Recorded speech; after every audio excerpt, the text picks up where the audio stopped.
It's Makeup by Marla, and since I'm dying to show you the new spring summer collections and launches that have come out, I thought what better way to do so than to really give you a complete tour. So let's go to Sephora. Great place. A great place to start is the Anastasia Beverly Hills counter, and we'll go right to the newest palette, my newest until next week when a new palette will be dropping. I'll speak about that in a second. This is the Riviera Palette, done with a nautical theme. Take a look at the box that it comes in. Stunning, stunning, beautiful. The pigmentation on this palette is crazy. These three colors, so you have Bahamas, Cannes, and Palm. These three are pressed pigments. So, of course, you have to use a light hand with them, but like, they are crazy. They are buttery soft. Look at that pink.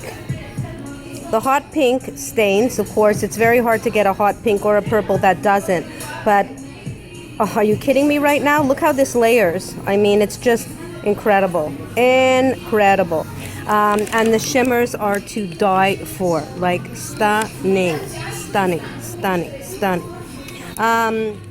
So Riviera, it retails for $59 Canadian. Comes with the Anastasia brush, which somehow isn't here.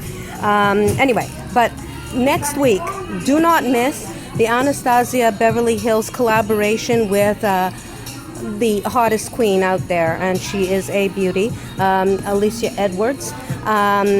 Just in time for Pride Month, that collaboration really is something. The colors in that palette are multicolored, rainbow, reminiscent of the rainbow flag for Pride.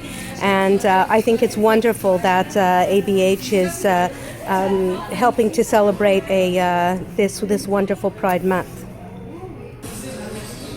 It's rare that I talk about house brands when it comes to makeup, but I'm really adoring the collaboration between Sephora and Moschino, believe it or not. This is actually the second in a series of collabs with Sephora and Moschino. This palette, first of all, the presentation is incredible. It looks like a laptop, yeah.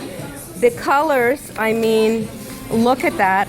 The pigmentation is beautiful. The lasting power is okay. It's not phenomenal. The feedback I'm getting. I love that space bar in gold, and look at that, a built-in brush cleaner as a mouse. I mean, is that too cute or what?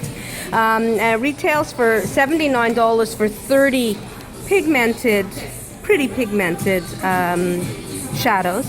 Anyway, it's just different, and I love it. I think it's worth the money. And they also have a few other things in the line, like a marker eyeliner. And look at the makeup erasers. They're erasers. I mean, it's so kitsch, but I mean, I can't resist. So kudos to Moschino on this collab. Beautiful, like really, really beautiful. Look at those brushes. I love.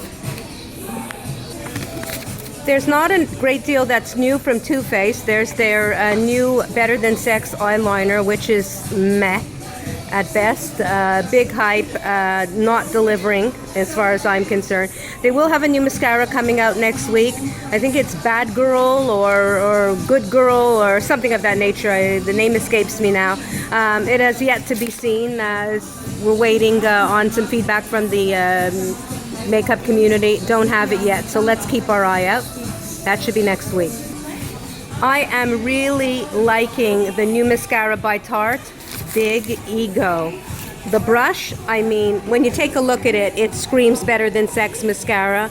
But the formulation is great. I've used it. It doesn't flake, doesn't burn. It's pretty packaging. I'd have to say, though, that you really have to get used to using a brush this big because you can make some major mistakes if you're not careful. Urban Decay's Game of Thrones collection has mixed reviews in terms of delivery. The formulation, they say, is very, very average. I've only swatched it, and it's not very impressive. It's even muddy against my hand. So for those of you that are fans and that you're collectors and you want this for your makeup collection, that's cool, but I don't really think it's going to give you much in terms of payoff. I was a little disappointed to come to the Marc Jacobs counter and not find their new Pride collection. I was really thrilled about this, that they're putting out a complete lipstick line. A complete lipstick line with beautiful bright colors in celebration of Pride Month. So I don't see it here today, but keep your eyes peeled because it's going to be great. I was kind of sad to see that the new Hooter Obsessions palettes are not out yet. If you look at these minis, I mean, I'm in love with this one. I mean, I have this one. It's the Ruby, if I can get it open for you. Look at that. So they're 9-pan palettes. They come with a mixture of mattes and shimmers together. Really, really beautiful. I have this one also, Amethyst, if I can grab it. It's not opening right now. It's hard to do it with one finger. Anyway, you'll believe me, so I don't break it. Anyway, the beauty about this palette, there's the Amethyst for you. It's really killed, but anyway. They're perfectly compact. They're great for travel, and by next week, we'll likely be seeing the 3 new Huda Beauty Obsessions palettes in neon. Believe it or not, there's neon pink, neon orange, and a neon green collection that will come out. The packaging is almost, see-through plastic. It's quite pretty. It's small like this. They're 9 pans. The pink is to die for. It's going to be worth getting. They normally retail at $35. These 3 new palettes that will be out next week will be $37, I believe. But anyway, it's well worth it because they're so perfect for travel. And normally, Huda puts together palettes that you can create many looks with. It normally has, great transition colors, great highlighting colors, at least one. There's always something to put in the outer crease. Transition of all sorts. I mean, worth it. So look out for this next week. The World of Natasha Denona will soon be offering us the Sunrise eyeshadow palette. It isn't out yet. The girls tell me it's out back, and they actually won't let me take a look at this point. I guess it's against the rules, but it is really rumored to be a fabulous palette with a lot of bright bronzy colors, perfect for a summer look. Don't miss Smashbox Cali Kissed palette. Beautiful illuminators and blushes. Fresh on the market. People are saying it's phenomenal. The James Charles palette is finally out in Canada for those of you who didn't get a hold of it at the Ulta store in the States. So I love this palette. I'm really happy with it. There's some mixed reviews in terms of staining with the pinks, but what do you expect? That's par for the course. But this is a beautiful palette, and I get compliments every time I wear it. It's versatile.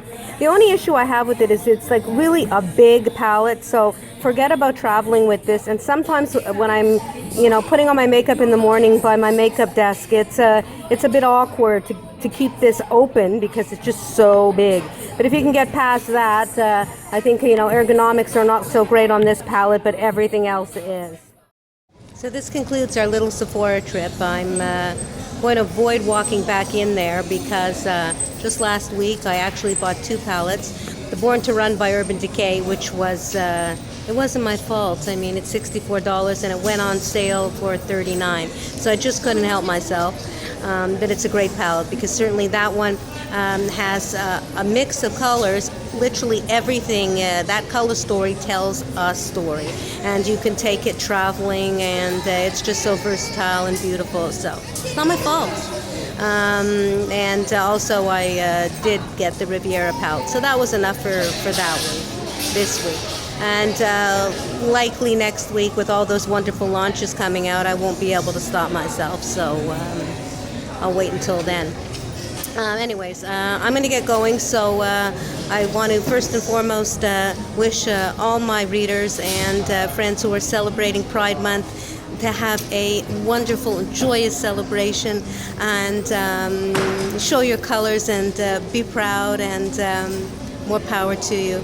And for my readers, all of you, please remember, always remember that you are gorgeous and rock your beauty.